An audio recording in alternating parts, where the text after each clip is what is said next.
Well, all right, you guys. Good morning. I'm on the way to the Capitol to see Ham, and then there's a gentleman that's coming down from Boston. First name Todd. I won't give his last name in case he doesn't want it, but he's going to help us, and we're going to focus on the finance committee, I think, and try to hit every single one of those offices. I'm going to do this video mainly on GTII for now. I might do something later for MMTLP, but everything's interrelated. I haven't prepared what I'm going to say here, and I'm debating whether I should go with the negatives. What are the negatives? I think I will go with the negatives.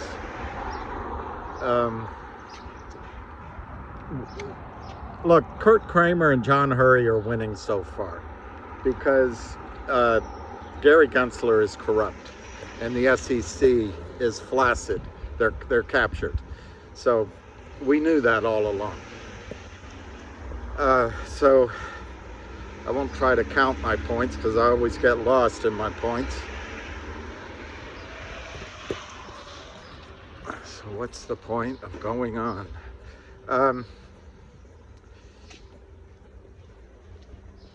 The biggest negative I see right now is they're starting to trade this stock the way it was AMC and GME were traded, and other stocks. It looks like the computers have taken over, and I don't know what that means exactly. So to me, that's a negative. And I don't think 1-800 law firm's going to happen. I have no basis for that. I've heard the exact opposite. I've heard people say it's definitely happening. I just don't believe it. So those are my negatives. And I guess it's on a backdrop where Kurt Kramer, Seth Kramer, and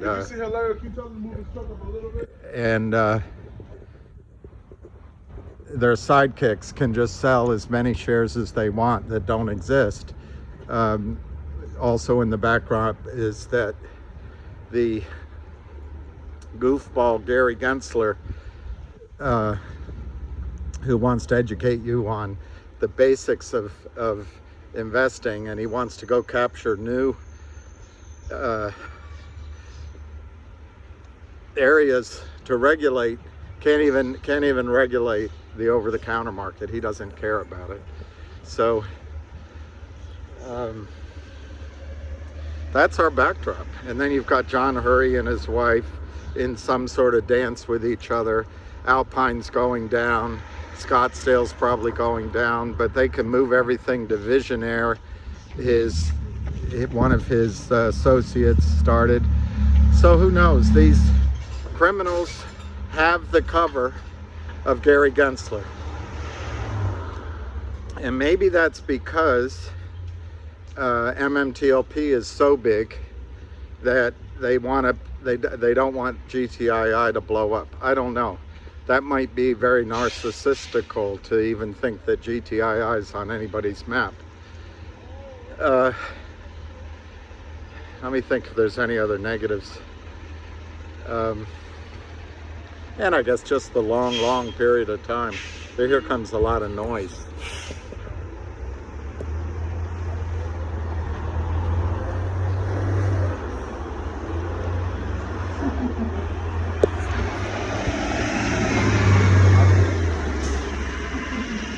So that's the time they made all of our buses natural gas, but then some lobby came in, and I think it's switching back to diesel. But for now, those both were natural gas. And for those of you who were woke, natural gas is the cleanest burning of all the fossil fuels, and we have a lot of it in the United States. But go ahead and ban it. There's a cutie. All right, so I guess those are the negatives. And when you add in here that we've been in it 2.5 years, it gets frustrating. All right, so let me tell you what I see as the positives on GTII. And I'll start with the trading. I think the trading shows that these guys are desperate to move. Look, there's 3 groups of traders now, if I can call them traders, traitors. One is the original Kurt Kramer arrogance. Then he ran the accounts into the ditch, making money all the way. Remember, this is Kurt Kramer, who met with a guy in New York a couple weeks ago, and he told him, I have this third hand, he told him, Kurt Kramer said, we made a killing in GTII. Now we're just waiting for the lawsuits, all cocky and self-assured. Let me ask you something. What does Kurt Kramer add to the world? What? Why does Gary Gensler feel it's so important to protect Kurt Kramer? He employs a bunch of thugs to steal from you. So I guess that's something he adds to the world. And he gave $500,000 to Children's Hospital. And he probably does other charities around his personal life. But what does he add to the world? He just destroys company after company. I can give you 5 or 6 off the top of my head. HPIL, DBMM, GTLL, GTII, gosh, I can't remember that energy company in Texas. Right, it's not Breitbart, but anyway, energy company.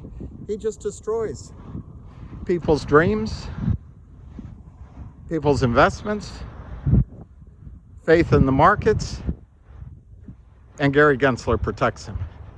He literally, this guy Kurt Kramer literally takes millions of dollars out of the market, out of the United States, and away from the Treasury. And Gary Gensler supports it. You got to wonder, for all of those who vote based on the mainstream media and the everything's okay, you got to wonder how long it's going to be okay. This kind of criminality is a lot like a cancer. And you can live a long time with cancer, and then all of a sudden it goes too far. So I don't see the usefulness of protecting Kurt Kramer's, as one IR guy said, the IR guy for COSM, I won't give you his name, he said on a space call, he referred to what Kurt Kramer does as a business model. Well, I take exception to that. It's just a criminal enterprise. It's not a business model. Anyway, got off track on the corruption of Gary Gensler and protecting Kurt Kramer and John Hurry. But what I see in this trading is a lot of people going to school. What I see in this trading is the computers have taken over, which I see as a negative. What I see as a positive is that it means that they're desperate to, that's what I was saying. There's Kurt Kramer, then Alpine took it over, and then there's these, I don't know what to call them. I want to say gypsy, but that's probably unfair to gypsies. You know, these pickpockets, opportunistic short sellers, and I think they want to get the heck out of this position, and so they're moving their shares before Alpine goes down. That's number one. Number two, I think Alpine is going to go down. You know, there's a lot of people that say, well, you can't just assume there's 350 million shares counterfeited in GTII. And they may be right.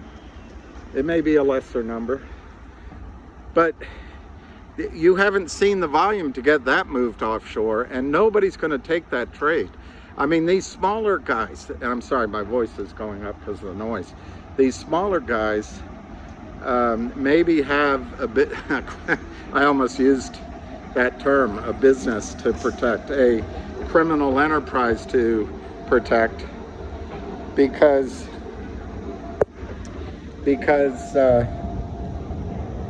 this is a small position for them. So they may be transferring the buy-ins out of Alpine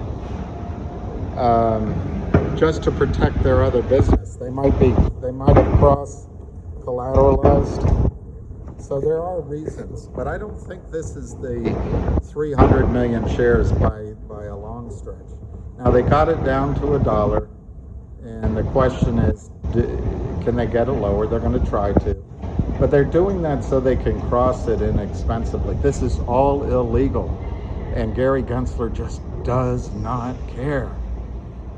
It's incredible to me. It's incredible to me. Now I'm going to miss my train because I'm talking to you guys. It's all your fault. When I was young, I had a girlfriend. She said I blamed her for everything. I said, no, I don't blame you for everything. I blame the people there's the train. I blame the people that I'm talking to on my call. I'm not going to make this train.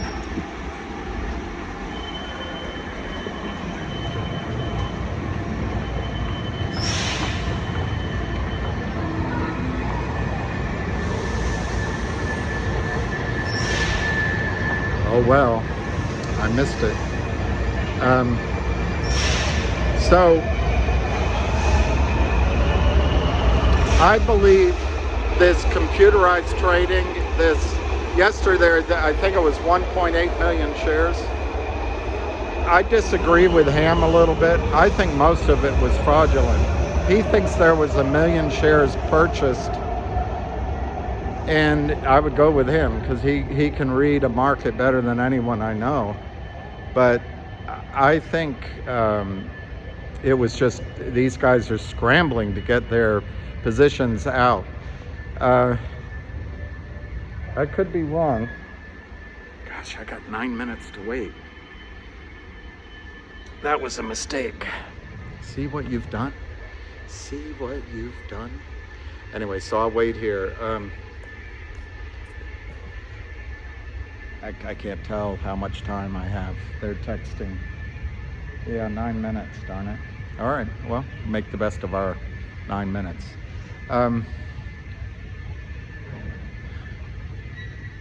Okay, so I think it's a sign of desperation by the opportunistic shorts, the hyena shorts that came in to make a quick buck. What good are they anyway either, Gary Gensler, if I know you're not going to listen to this, but why do we need these this so-called market maker exemption? It's all criminality. I think, by the way, everybody, I think we should take the over-the-counter markets away from Gary Gensler and take it away from these strategies. Just make the over-the-counter market an exempt bubble that you can't get reg show exemption, that you can't get, well, if you go to the NASDAQ, if you can't get the option exemption. Okay, the other thing I see coming is this. I think FINRA really does want to get rid of Alpine, and I think Alpine's going to go down. So will they delay it? Sure, they're going to try. Time is in the favor of the shorts. But this position is so huge, and I agree with those who have said that NSCC would not have put into their formal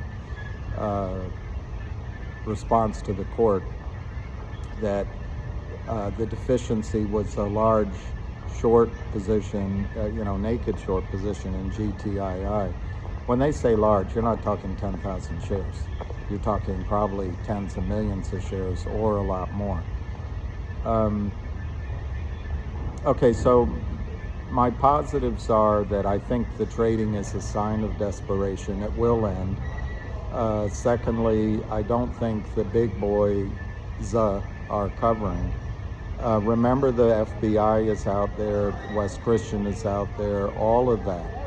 But I also believe that as a shock to the system, shock to the shorts, I still think Trento Mines is out there. That's some sort of amalgam of a Chilean mine that is rare earths and potentially a Mexico mine that is lithium. And every mine that has, that has those kind of resources may also have other valuable resources. So I would expect a surprise regarding Trento over the next 2, 3, 4, 5, 6 weeks. I know it just feels awful that they can keep doing it, and they may be able to keep doing it. That's the problem. When you have a captured regulatory system that doesn't care about you, they only care about summering in the Hamptons with the wealthiest of Democratic donors and Republican donors. The system is set up against you, but we have to stay strong.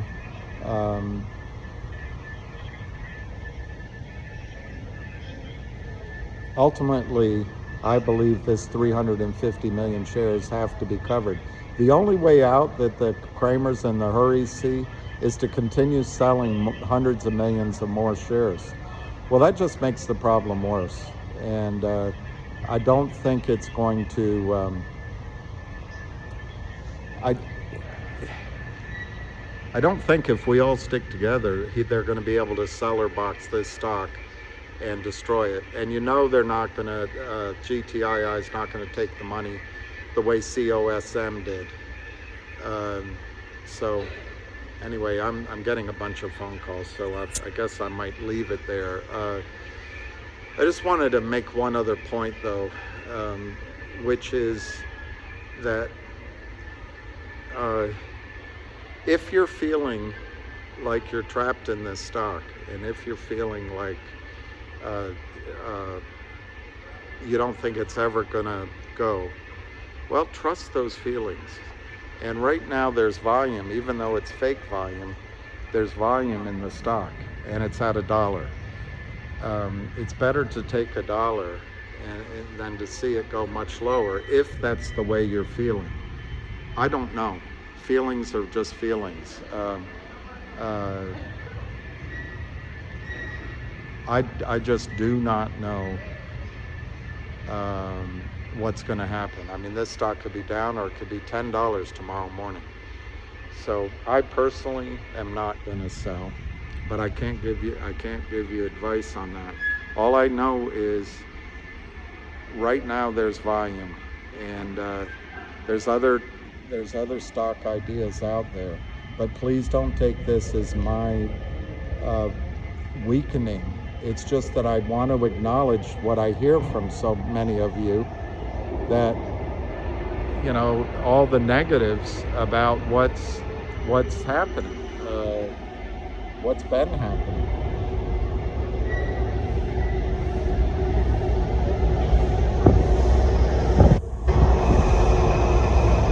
So anyway, I think pretty soon we'll get the Alpine ruling, and we'll get Trento, and then once the stock price starts rallying, we'll get buy-ins. So I am positive on it. But the fact is, we had plenty of chances, all of us, to sell our position and then buy it all back at half price. And you got to be aware of that. On the way up, I expect a lot of selling in the 4, 5, 6, 7 range, unless it moves quickly. I'll give you an update later in the day. Hang in there. We're gonna go get this story out as best we can on behalf of GTII and on behalf of MMTLP. and all of you. So, who knew, right? Who knew it would take all this time? All right, 2 minutes to my destination. It's 3 miles to the river. 4 miles back to my hotel room where I hung. I can't remember. I'll look that song up. It's a good song. All right, I'll see you later. Peace to everybody, and catch you on the flip side. Cheers.